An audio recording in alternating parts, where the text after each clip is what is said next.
Assalamu alaikum wa rahmatullahi wa barakatuh. Um, Hello, everybody. This is going to be our last session of the Cult Conversations for Ramadan. Just some few announcements. We're going to have one more show for Ramadan where we talk about the Eid and give like a last Ramadan message, inshallah.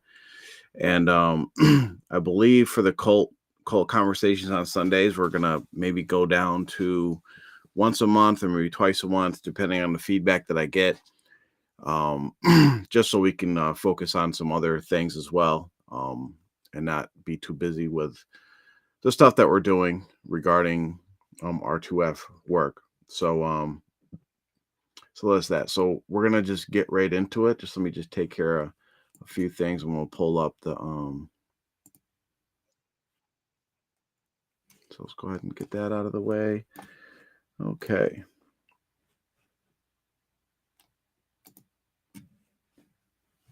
All right. Okay, so we're gonna finish up the last discussion on cult conversations and well, not cult conversations regarding Islamic leadership.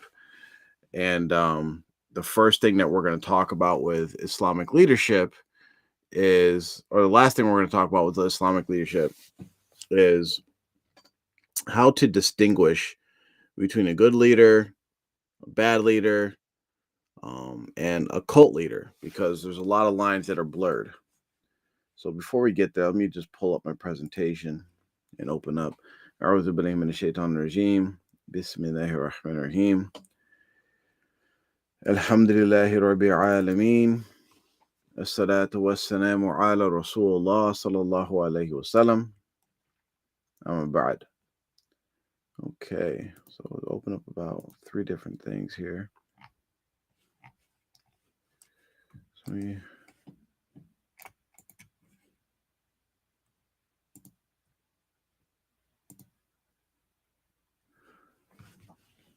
okay. So when we're talking about leadership, and we know about the different types of leaders. We talked about the qualities and characteristics of of good Islamic leaders, and now let's kind of tie it all together, inshallah. So we clearly talked about what good leaders are, especially good Islamic leaders. We talked about the charisma. We talked about the leadership, the planning, leading by example, and all these different things. And we used the most perfect leader that we have is Prophet Muhammad sallallahu alaihi wasallam as our example. So by going over what a good leader is, it also covers what a bad leader is, because a bad leader is what a good leader isn't, right? But now we're talking about what is a cult leader, okay? Because a cult leader is going to have a mixture of both good and bad leadership qualities. In fact, it's very hard to distinguish a cult leader from a bad leader and a good leader, because the necessary qualities that it takes to actually become a cult leader, you actually have to have some good leadership qualities. For instance, you have to be charismatic. You have to be able to think quick on your feet. You have to be able to manipulate people, to do what you want, get people to follow you. These are all good leadership qualities that cult leaders use to take advantage of people. So we're just going to go through these real quick. Again, if there's any questions, comments, or any other topics that people want to bring up, go ahead and type it in the chat. I know people are probably tired from last night, but again, we're going to go through this kind of quick so we can all get our day naps in. So let's talk about a bad leader. Okay. What's a bad leader? 1 second. I have to close the call. I got too many windows opened up right now. Just trying to. Okay. So a bad leader. A bad leader, some qualities of a bad leader, and we covered these before in the previous episodes, is that they act like they know it all. They have an answer for everything. They lack of customer service or customer focus. Pretty much, they don't focus on the customers, or they don't focus on. This is talking about customers as in the sense of a business, but they don't focus on the people that are following them, the people that they're leading. They focus on themselves. They have the inability to create a positive culture. So if you look at the culture of your community or your group or your family, and what the culture or that's in that group is directly influenced by the leader. So if you're in a place that's kind of negative, toxic, as they say nowadays, that's a result of the leader. It's a bad leader. They lack ambition or a vision. Like they don't have any like real direction that they're taking the group. They just want people to follow them, but there's no real goal or destination. And bad leaders can't adapt to situations. They just take one thing, and paint everybody with the same brush, right? There's a saying that like if you only have a hammer, everything begins to look like a nail, right? And so like they just start pounding everything with the hammer because that's all they know. They only know how to use a hammer, so they make everything a nail, right? Even though like you may be a screw or might need to paint something, they're just hitting everything with the hammer because they can't change. They micromanage in certain aspects, so they want to control. They don't give people the that have skills in certain areas. They don't give them the freedom to find the best solutions to problems. They have to manage over every single little detail. Why? It goes back to point one, is that they know it all. They have all the answers. They tend to avoid conflict. So you will see that a lot of bad leaders are really passive aggressive.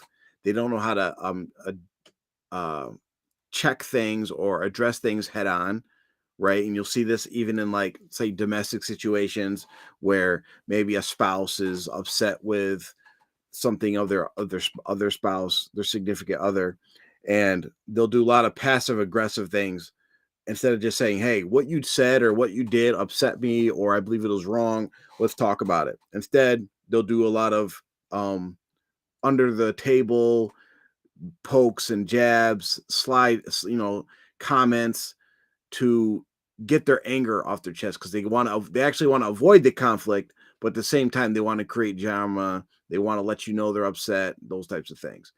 And a bad leader, they lack accountability. They actually don't take accountability for any of their actions. And another quality is they are not present, right? They actually like when they're needed, when their people need them, they're actually not there. Okay, so those are qualities of a bad leader. We already talked about the qualities of a good leader. Now let's look at cult leaders. Okay, cult leaders. Oops, went too far. Okay, what about cult leaders? Well, one quality you'll definitely see with a cult leader is that they're very narcissistic, right? They think that they're special for some reason. And when you put this into a religious sense, like they'll say that they have some kind of divine or connection to the divine, or that they are divine themselves. You'll see in a lot of Christian cults that they say that they're Jesus Christ reincarnated, or, they're the Messiah, or they're the direct connection between them and Jesus. The same thing happens in Islam, where the people claim that they talk directly to Allah, or they talk directly to Rasulullah, or they'll make up, fantasy stories about like there's magical courts in this other world that they go and visit and they get direct instructions, basically just saying like they're special. They can create they have miracles, they have powers to do all these supernatural things, and they always have to be the center of attention. Why? Because it's that narcissistic quality in them. Like for instance, you'll see that some cult leaders, if like for instance in Islamic sense, say you're in an Islamic cult, Islamic based cult, say the group starts liking a certain book, or they like following a certain sheikh or on YouTube or whatever, the cult leader will actually get jealous and actually do something to put themselves in the middle of everything. For instance, like in the cult that I was from, there was a lot of talk about the end days and the Mahdi return and all that. You would see the cult or the cult leader actually get jealous and then somehow try to tie themselves or make themselves more important than even the Mahdi. So they're constantly seeking admiration of others, and that's that narcissistic quality in them. um, Cult leaders are actually charismatic, which is a positive quality in regular leadership. Like they know how to charm people. They know how to say things that people want to hear. So they have high social skills, but you will see that they'll use that charisma not to get people to do like necessarily good things that might benefit society or benefit themselves. They will actually use that charisma to get people to benefit the cult leader. It's all, it's all selfish. It's all about them. Remember, they crave power. They want to be the center of attention. So they use their charm to get people to serve them and not actually serve themselves or serve society. So you look at, like, for instance, Rasulullah was very charismatic, but did he use the people to benefit himself? Did he enrich himself off of it? Did he, take out his personal vendettas? No, he did not do that. He used that to benefit society at large. um Cult leaders are dominant, which means they project power and dominance, which is, they don't, again, this goes back to the being a narcissist, that they don't believe that anybody's on their level. So they actually have to always assert their authority or power over um their people, right? And they'll do different things like that to make sure that they're seen as being more powerful than their followers, like whether it's eating separately from them, having their followers serve them, these types of things, like servant class, where you see it with good leaders, like regular Islamic leaders. They'll actually be with the people, they'll serve the people, they'll talk with the people. They'll be accessible to the people. Um so, and one of the ways that they declare their dominance over people is that they constantly put people down, right? They put people down to make themselves look better. Classic bully type tactics. Cult leaders also demand obedience. Okay, they demand obedience. I don't know if you were the previous videos. I talked a little bit about the sign of a good leadership is to actually develop a voluntary following, regardless of like your status or your position. You want people that you want to be the type of leader that people want to follow, that people feel good about following.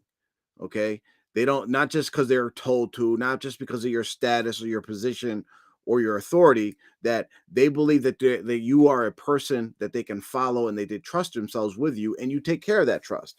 However, cult leaders demand, just because of who they are, that people should follow them. Okay.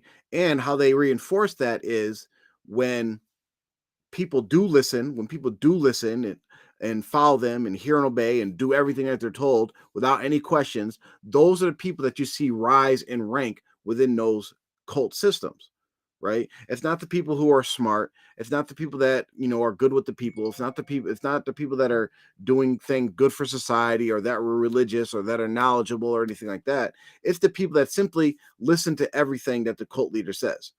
And then what that develops is a culture of, okay, I just have to listen and not ask questions, and then I will get closer to the cult leader, right?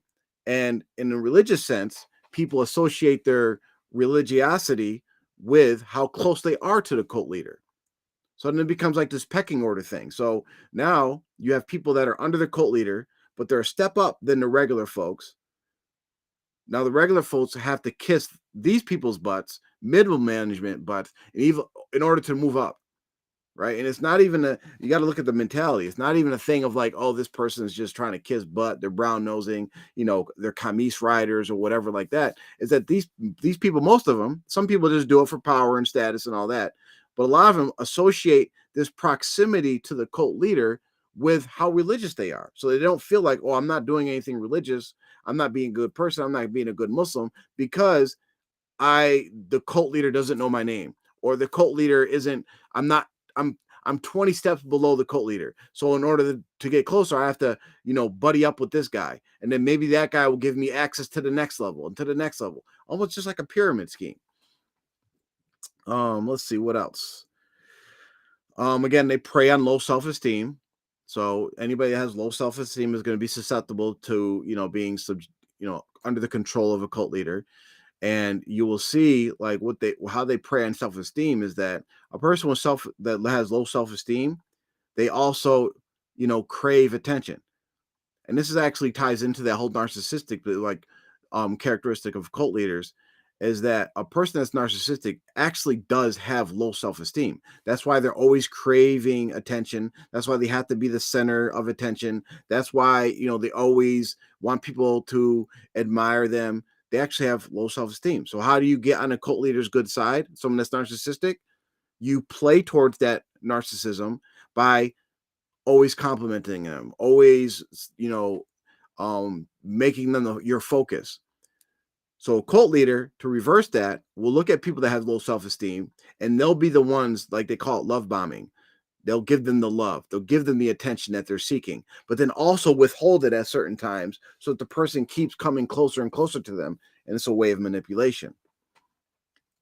Again, we talked about them claiming to have supernatural powers, and this is something common with like every cult leader. They always have some kind of power, right? Whether it's to read minds or, mess around with the unseen or control the unseen, talking about jinns and spirits, and, they can teleport and whatever powers that they claim. They'll claim to have miracles or know the last times, like, the guy in his picture, like, I think he's the leader of like this, I think it was the suicide cult or whatever. They all committed suicide, and it was all because this guy was predicting like it was the end of the world. And about these people, cult leaders always predict like they know when the end of the world is. So if you can get people into a state of mind where they think things are ending soon, right, which causes like a state of desperation, it's easier to manipulate them, right? But again, it's just delusion. And like, here's the thing: you have to put into context with these cult leaders. Some of them actually believe the stuff that they're saying. It's not that all, and I would even say, and I have no statistics to back this up, but so I would even say that most of them believe what they're saying, right? Because they've been, their followers have been believing everything they've been saying for years and years and years, that they actually start drinking their own Kool-Aid. They start taking their own product, right? And so they start believing it. So it's not a case where every single cult leader is just someone that just is out to scam all the time, and everything they do they know is a lie. Some of these people are really delusional, and they really may believe that they have supernatural powers. And when you put Islam, like we're all Muslim listening to this, or I think most of us are Muslim that are listening to this, when you add into the effect of that, we know jinns exist, and we know that jinns have different powers and capabilities that humans do not have, right? Teleportation, covering long distances at a short period of time, different things with energy, possessing people, sneaking to the heavens and getting little secrets from, the preserved tablet and all these different things. We know jinns can do these different things that to the regular eye seems as supernatural. And we know that the shayateen, right, the evil jinns, the non-Muslim jinns, their goal is to guide or misguide mankind. So it's very easy for us to believe that a cult leader in the Islamic context, jinns could be helping them perform supernatural things in order that they gain a cult following and misguide more Muslims. So it's very easy to explain from the Islamic context where, for instance, a cult member might say, are you saying that my sheikh is false? Well, how are you saying that when I see my sheikh teleport, or I see my sheikh float, or I see my sheikh perform XYZ miracle? It doesn't really mean nothing in Islamic context, because we know that these things that these people claim that they can do, we know it's very easy for jinns to do these type of things, but for the most part, they're just delusional people. Delusional. And the people that follow them are delusional. They convince themselves that they've seen these miraculous events and all that, and we should know that, from the context of my history, there's different things that happened where they claimed were miracles. And if you showed anybody else in the world these things that they claimed were miracles, every Muslim would be like, that's ridiculous. How is that a miracle? But people convince themselves, all because the cult leader said it's a miracle. So everybody has to believe it's a miracle, right? What else do we have here? So they're arrogant and they're boastful. So you will see, and I wanted to point this part out, that one, you could see that they're arrogant. It's very clear that these cult leaders are arrogant. No matter how non-arrogant or humble they act, or the words that they say. For instance, a person that says, "I'm so humble," it actually disqualifies them from being humble because they're actually bragging about them being humble. That's a sign of arrogance, actually. A person that's humble will not have to let anybody know, "Hey, I'm humble." Okay? They You can see by their behavior, the way they talk, that they're very arrogant and they're always boasting about something. This goes back to the narcissism that, they want to create power. They want to show people like that they're some kind of special person. This is how it's a good sign of that they're a cult leader. There's a old saying that, and especially it's in a Sufi saying that it says, beware of the person who makes claims. Or in other words, beware of people that claim to have this special status or be special people, because in fact they aren't.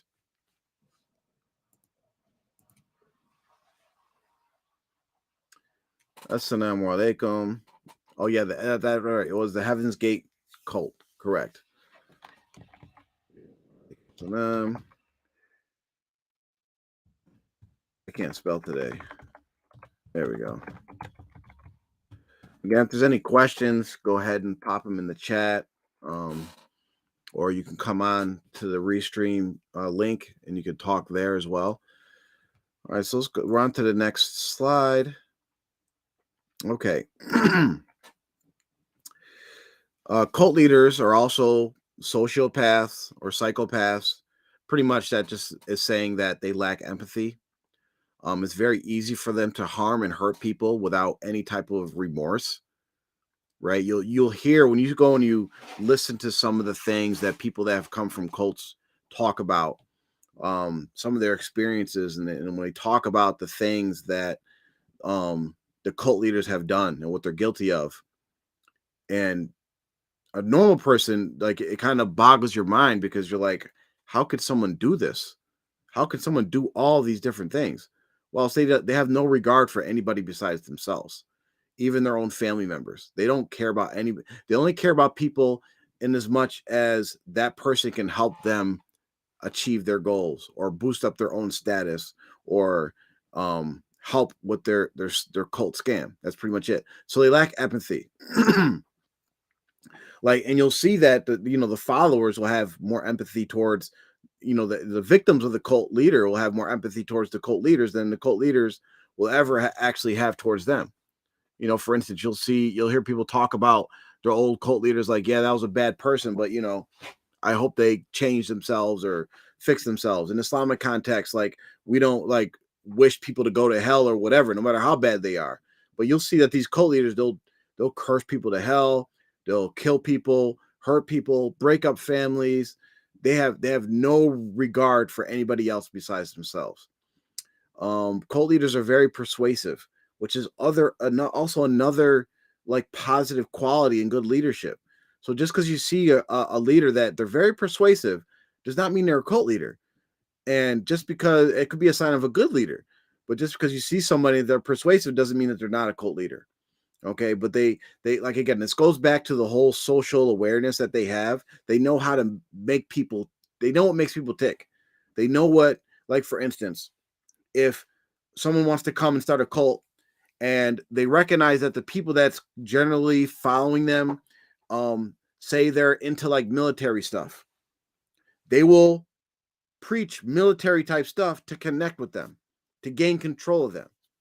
But say the people that's connected with them is more about like, oh, we're just like about peace, we want to be secluded, we don't want to harm anybody, then they'll connect with that and say, yes, I'm a sheikh of peace and this and that. And you'll see they'll flip and flop depending on who they're dealing with, because their whole goal is just to manipulate that person. They're authoritative and controlling. Again, we talked about this, is that they have to micromanage, they have to control every aspect, right? They don't let other leaders rise up that are qualified. Again, they're exploitative, which means they make their followers submissive and weak. And we talked about this already.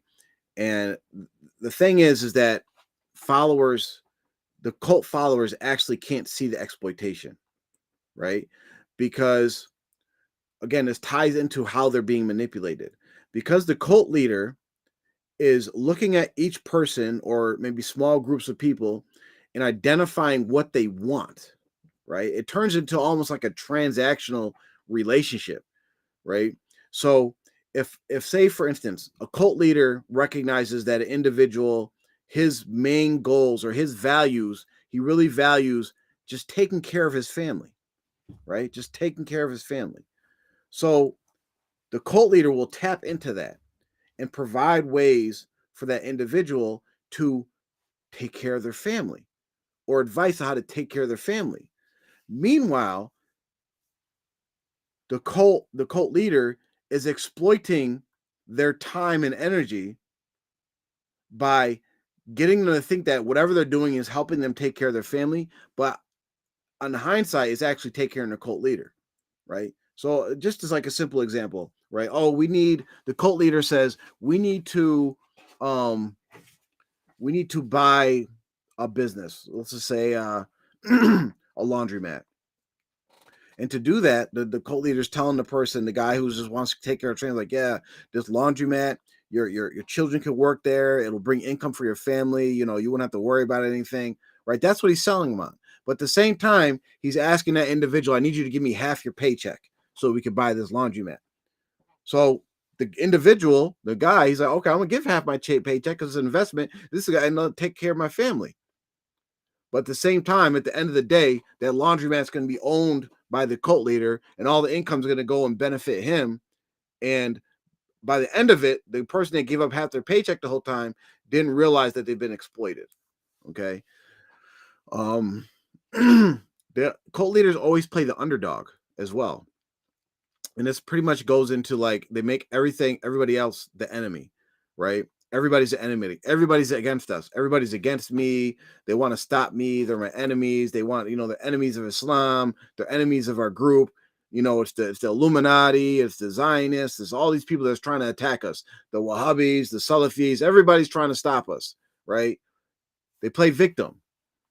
And the more that you can get people, if you're a cult leader, to think that the whole world is against them and that your only salvation is through the following the advice and the commands of the cult leader, then you got yourself a nice, good cult, right? Because they'll never seek outside help. Whenever they need help, they'll go to people within a cult. That's actually just going to reinforce, the cult belief. They won't step outside of that. And you'll see, just, as many of us have probably experienced, as soon as you step out of that fishbowl of the cult and realize like, oh, wait, all these people are not our enemies. Oh, our cult is actually really insignificant in the grand scheme of things. No one even knows about us. No one even cares about us. But you'll see that people out there that are actually in the Ummah are more helping, have empathy towards you, will listen to you more than you'd ever get inside of the cult. Then you realize, oh, wow, this is what the real world is like. Cult leaders are intolerant of criticism, of course. You can't ask questions. You can't say they made a wrong decision. You will never hear them apologize. You'll never hear them apologize. If you do hear them apologize, it's some way for them to further some kind of manipulation, you know. But in the cult that I was from, I cannot recall, and I've talked to dozens of people as well who have said they cannot recall in the last 20, 30, 40 years where any of the cult leaders, while they were actually still cult leaders, right, whether from the top to the middle management, have actually apologized for anything they've done. Now think about that. What if you have a cult leader that has never apologized for anything they've done? What they're pretty much saying is that they have never done anything wrong. They have never done anything wrong. Now, what does that sound like they're equating themselves to? Perfection. And you have the cult leaders that actually say these things, the cult followers, as our cult leader is perfect. They're the perfect guide and all these different things. In Islam, the only perfect guide is Prophet Muhammad sallallahu alaihi wasallam. That's the perfect guide. Again, they will not apologize. They will not feel sorry because they're always right. They're always right. And if they do make a wrong decision that affects people's lives, destroys people's lives, and all this, they don't care. They don't care because they don't have any empathy. Again, and finally, they are visionaries, right? They not in the sense of when we talked about as a positive quality of good leader, Islamic leaders, about being visionary, seeing the future and setting goals and a plan to achieve that future. We're talking about visionaries where they actually think that they can tell the future. They make all these claims of, this is going to happen, that's going to happen. In 10 years, this is going to happen. In 5 years and whatever, the Mahdi is going to return, or California is going to fall into the ocean. And, this Bush is the last president, all these different things. They'll keep making claims. They'll keep making predictions of the future. And you'll see 99.9% of them never come true. But then the one claim that might be kind of close to being coming true, they will jump on that. See, look, I predicted this. And then they'll forget all the 99 other predictions they made that were false. Anybody could do that. I could do that. I can make a bunch of predictions about the future based on what I know right now about the present and the past, and write them all down. You'll see that some of them come true. But cult leaders and cult followers will erase all the things that are incorrect. Like, for instance, my previous cult leader predicted that California by 2000 or something like that would be under the ocean. Under the ocean. That was a prediction. It's still not under the ocean. Still not. My previous cult leader also predicted multiple times that the Mahdi would return. 10 years later, or not return, the Mahdi would be here and would be the end of times and fight against the Dajjal, and that Isa bin Maryam, alayhi salam, would return. 10, 13, 15 years later, still has not happened, right? So, and you'll see this, like, if you look at documentaries with these, all doomsday cults do the same thing. They make these predictions, and then when the prediction doesn't come true, they come up with some kind of excuse for why the prediction didn't come true, and then it's kind of just move forward. And you would think that cult followers, right, once they make this big prediction, like a significant prediction, like in Islam, right, the Mahdi appearing and announcing himself is a very, very significant prediction. It's a prediction that even Rasul Sallallahu Alaihi Wasallam, the Sahabas, and no other good Muslims have ever made, because we know that we're not going to know when that actually happens. So to make that prediction is a very significant thing. You would think that once that prediction didn't come true, that followers would be like, oh, wait, something is up. This guy that I've dedicated my life to, that supposedly gets his information directly from Allah, predicted that the Mahdi would show up on X and X date. And it hasn't happened. Not even close. I mean, 2 years, 5 years, 10 years, 15 years have passed, and it still has not come true. And every time it didn't come true, you just made another prediction. So you have to use their logic to say, okay, obviously he's not talking to Allah. We know that anyway. If we do some Islamic research and talk and look into like whether people can talk to Allah and all that, we know that's not true. But for those who don't have that knowledge, you thought he was talking to Allah, you thought he was talking to Rasul Sallallahu Alaihi Wasallam, and you thought he told you that they told him or gave him this information, this knowledge about when specifically the Mahdi was going to appear, and it didn't happen. So one, you have to say, okay, if I'm going to believe that he's talking to Allah, then I have to believe that he just lied to me about so if you're saying he does know when the Mahdi is going to return, then, or Mahdi is going to appear, then that means he lied to you. Then you have to ask the next question is, okay, well, why would Allah be talking to someone who's a liar? Right? The other train of thought you can just go to and say, okay, obviously if the prediction didn't come true, obviously he's not talking to Allah. Right? Obviously he's not talking to Allah. Maybe something told him the day of the Mahdi is going to return. Jinn, his own dreams, whatever the case may be. Whatever told him that, wherever he got this information from, maybe it up. So at best, you have 3 possible options. 1, he's a liar. I'll say 4 possible options. 1, the cult leader is a liar.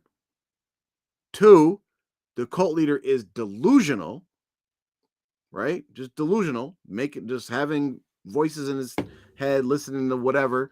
Or 3, that the cult leader is being manipulated by the jinns. Okay, that's 3. Fourth possibility is all of the above. Okay, so and you would think, like, again, I went on a tangent. You would think that people would wake up when these things happen, but however, it doesn't happen. You'll see that in all these cults, when these cult leaders make these crazy predictions that don't come true, people just act like nothing happened and keep following the cult leader. So it's really sad, you know. But again, this was the the presentation of Islamic leadership, and I wanted to end it just talking about cult leadership to tie it into the cult conversations. If you guys have any questions, post them in the chat. I'm going to check the chat now to see if there's any questions. Um, what is a typical childhood upbringing of a cult leader? There isn't one, not from what I've seen. From the documentaries I've seen and from the stuff I've seen on various cult leaders, there's no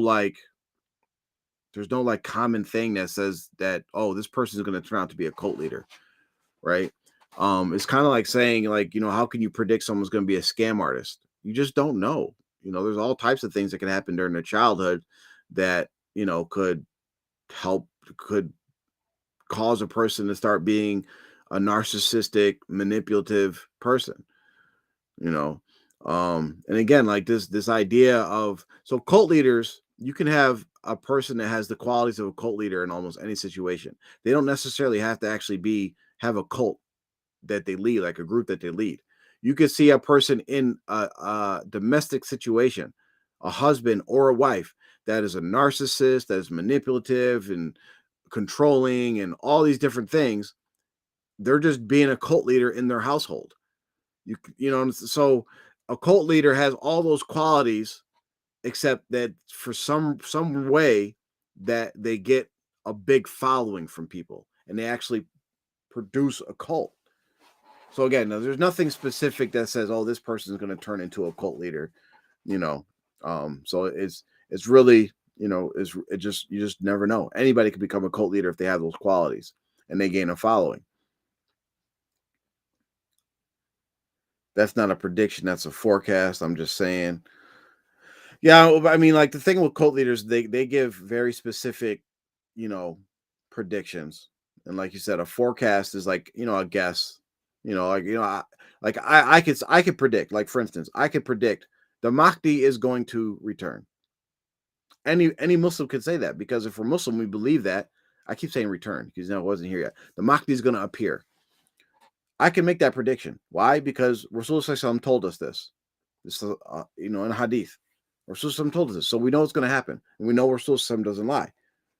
I didn't really predict anything, but when I say the Mahdi is going to appear in 2 years, now that's a specific prediction that's going outside the norm of Islamic standards, right? I'm saying in 2 years the Mahdi is going to be here. Now, when that doesn't come true, that means I'm full of crap. Okay, I'm full of crap for even making that prediction. Like, so for instance, if I tell my family members, right, if I wanted to keep, because this is how cult members can keep going, because every generation loses some stuff that the previous generation had, right? So say you have a cult, hypothetically, where the cult leadership passes down from father to son to wife, widow, daughter, son. Say they just keep the leadership in the family from generation to generation. It's very easy to keep a cult scam going because every generation can make their own prediction. Because the third generation is not going to know what the first generation predicted. Maybe they hear rumblings of it, they hear rumors of it, all that. So literally each generation of leaders can make their own prediction of when the Mahdi is going to appear or when the end of times come. And they could do that on perpetually to the future until someone starts connecting dots. Like, wait a minute. I have here in this video that the original cult leader said the Mahdi was going to appear in 2005. And in 2020, the new cult leader said the Mahdi is going to appear in 2045. And it just takes people thinking a little bit, connecting the dots and showing, because there's contradictions everywhere. But you'll see, like, there's so many predictions that these cult leaders make that just simply just don't come true. Are there any other questions? I'm gonna hang out for a few minutes to see if there's any other questions. Type them into the chat. Again, for as far as cult conversations after Ramadan, we're not doing anything next Sunday. Let me just see when the next show will be. It's going to be in May, inshallah. And I'm going to figure out whether I want to do every 2 weeks or every 1 month. I'll probably do once a month. Maybe like the last Sunday of each month, but we will see. And we will also have one more show with Mubarak and myself, giving Ramadan reminders. The next show will be closing out Ramadan and talking about some of the sunnahs of the Eid. And we do not know when our next R2F show will be. Again, we're trying to do those either once a month or every 3 months, just to cover relevant topics when they do come up. Again, we're welcome to contact any one of us at any point in time, and we will get back onto our regular TMOA cult specific stuff after Ramadan. I'd like to thank everybody for attending, and we hope everybody has a good Ramadan and really maximize your worship in these last 10 nights to take advantage. Inshallah, that we all catch the Laylatul Qadr. And that's all I have for today. So, alhamdulillahi rabbil alameen. As-salatu wassalamu ala rasulullah. Assalamu alaikum wa rahmatullahi wa barakatuh.